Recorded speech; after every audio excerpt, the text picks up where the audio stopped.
Hello, it's 4 p.m. Well, it's 4 p.m. where I am. It's actually 11 a.m. where our guest today is. This is the X Play Weekly live show, and I'm very happy to be joined by Astrid Rosemarin, all the way from Montreal. Astrid heads up community at Evolve PR and has joined us today to talk to us about communities and games. Astrid, how are you? For you. Fantastic. Thank you very much for joining us. We very much appreciate it. So I thought, yeah, we'd just kick off if you want to give a little bit of a background into what you do, how long you've been doing it. Just introduce yourself to everyone here in the chat. So, my name is Astrid. I work at Evolve PR, which is a PR agency, but also we do trailers and community and all kinds of research and basically everything related to marketing for video games, very specifically. Evolve is like 15 years old, give or take. And I've been here almost 3 years. And so before that, I worked at a game studio that worked on Warhammer games, which Nice. everyone in the UK is very familiar with Yeah. Warhammer. And then before that, I worked at a place called Execution Labs, where we accelerated, incubated independent game studios, and then before that, I did other things. So basically, I've been in the games industry for around a decade and kind of floated around the ecosystem of promoting biz dev, all of that kind of biz side stuff. Nice. Very interesting. So, a wealth of experience. So, everyone here who is listening, make sure you pay close attention because Astrid knows exactly what she's talking about. Very experienced.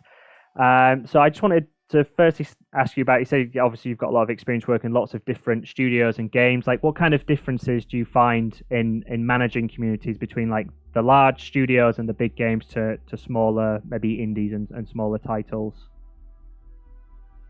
I think actually it's that word that you just said, managing. So for smaller titles and smaller studios, very often you're actively building, and when you're on a bigger game or a famous IP or a big studio, it's much more management because the fans are there from day one, basically from the moment of announcement and maybe even before.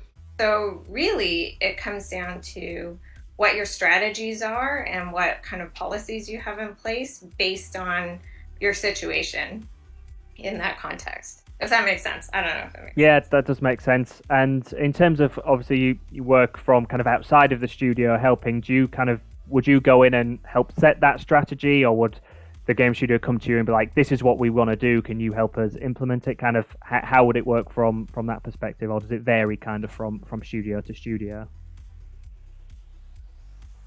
Studio is different. That's why we all love working in games, right?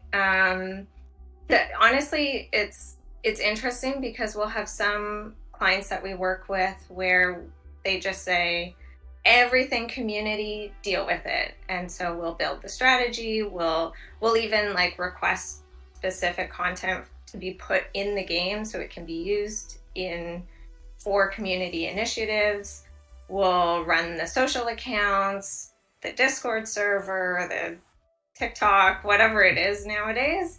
Um, and then we have other clients where they have their own community team and they really just need a second pair of eyes or someone to bounce ideas off of or to like look into something very specifically. We have some who just straight up, when TikTok became popular, they went, should we have a channel? Do you want to run the channel for us? Like all this kind of stuff, because it's a ton of work. Every single social channel and community area, it's like exponential growth in terms of how much work you have to put into it. Yeah, that's what I was going to ask you when you were saying about TikTok and Discord. Obviously, you've been doing this for 10 years now, and obviously that it's going to have changed a lot from when you started doing it to what it is now. Do you think it is now easier or harder to build and manage a community with so many different options and so many different platforms than we had 10 years ago?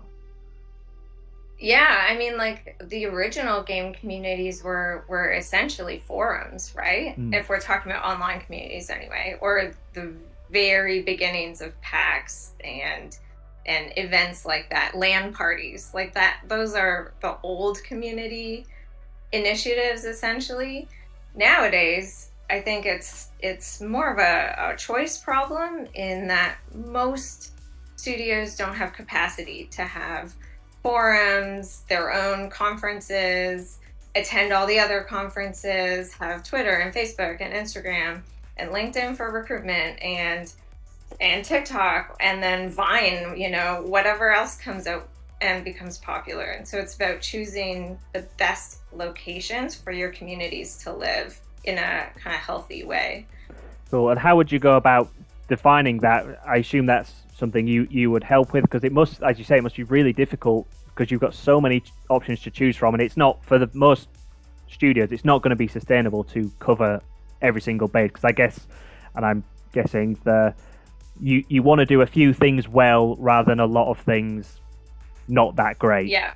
So how would you go about choosing the right channel for the studio? Does it dictate on like the genre or how, kind of the personality of the studio? What have you found is the best way to do that?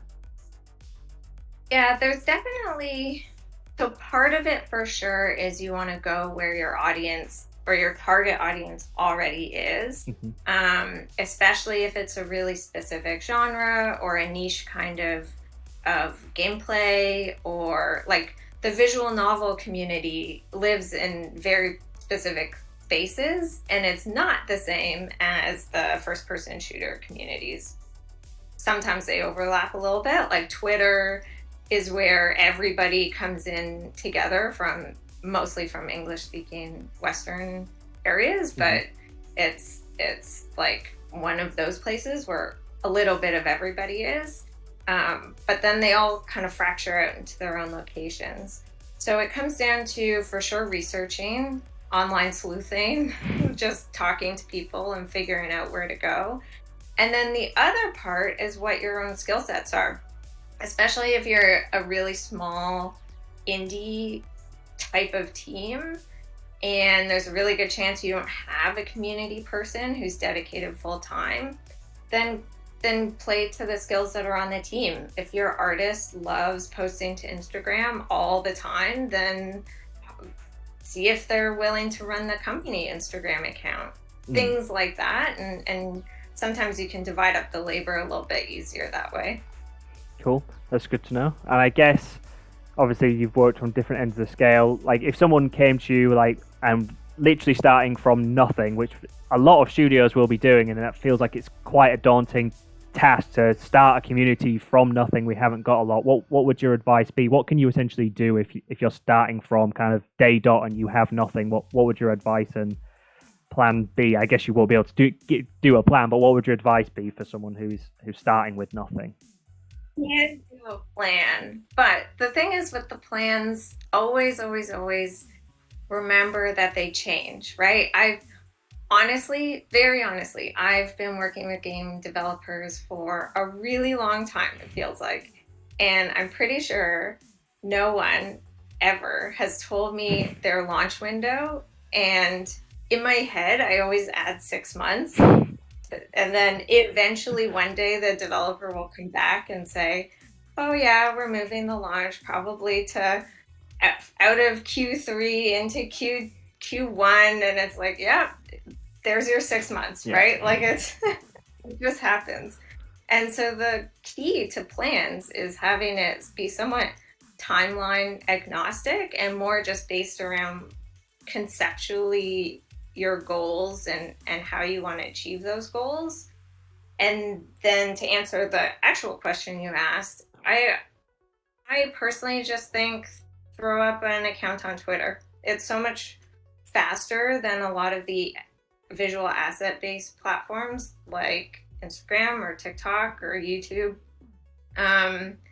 If you're super passionate about video making, I think YouTube is a really good possibility, but you have to really turn out content for that. And so I like to tell people just to go on Twitter, start with an account, tweet about anything and everything that's relevant to your community. My example that I give to everybody all the time is if you are a space game, tweet about NASA, tweet about the Mars missions. There's all this. We worked with a company that has a physics bridge building game, and around the same time there was this news in San Francisco about how the Golden Gate Bridge, they had done some construction, and so it whistles and it was really quite loud. It's like, tweet about that. It's a bridge, it's pop culture kind of news. Why not? It's all relevant.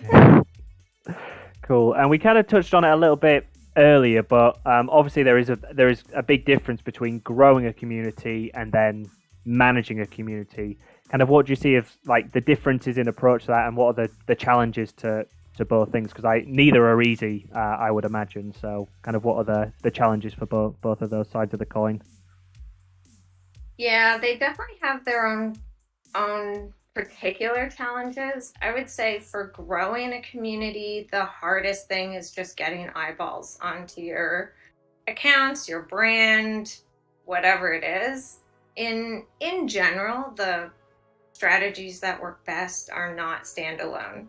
And so in Astrid Brain, I always like to weave together all the different promotional methods that exist for us. So you have social media and community, which kind of goes beyond social media, but most people focus on social media. But then you have events, which is another kind of community building. And then you have like physical and digital at this point. But then you also have PR and leveraging media sites and magazines and things like that. And then you also have content creators, and not just video game content creators, but thematically related creators as well. In some universe, you might have ads available to you if you have funding for that. You have stunts, like go skydiving with a flag with your game name. Like that's a very expensive version of it, but there's a million different options out there. And really, to me, the biggest thing is here's the box. The normal box is Twitter and Facebook and pitching to PC Gamer or whoever. And then there's everything outside the box and just trying to push out beyond that. Cool. And I just want to finish touching on something which feels like it's really important, but must be quite scary to do, and bring up like disaster planning around communities and PR. Like, when does that happen? Do you do disaster planning before it happens to think of it, this is everything that could go wrong, or does it have because of the nature of it, does it have to be quite reactionary? How would you approach that? So there's 3 answers to that. One is that it's super important as soon as you start working on a game is to start identifying potential issues. A lot of companies or consultants or whoever will do a SWOT and drill down into these things.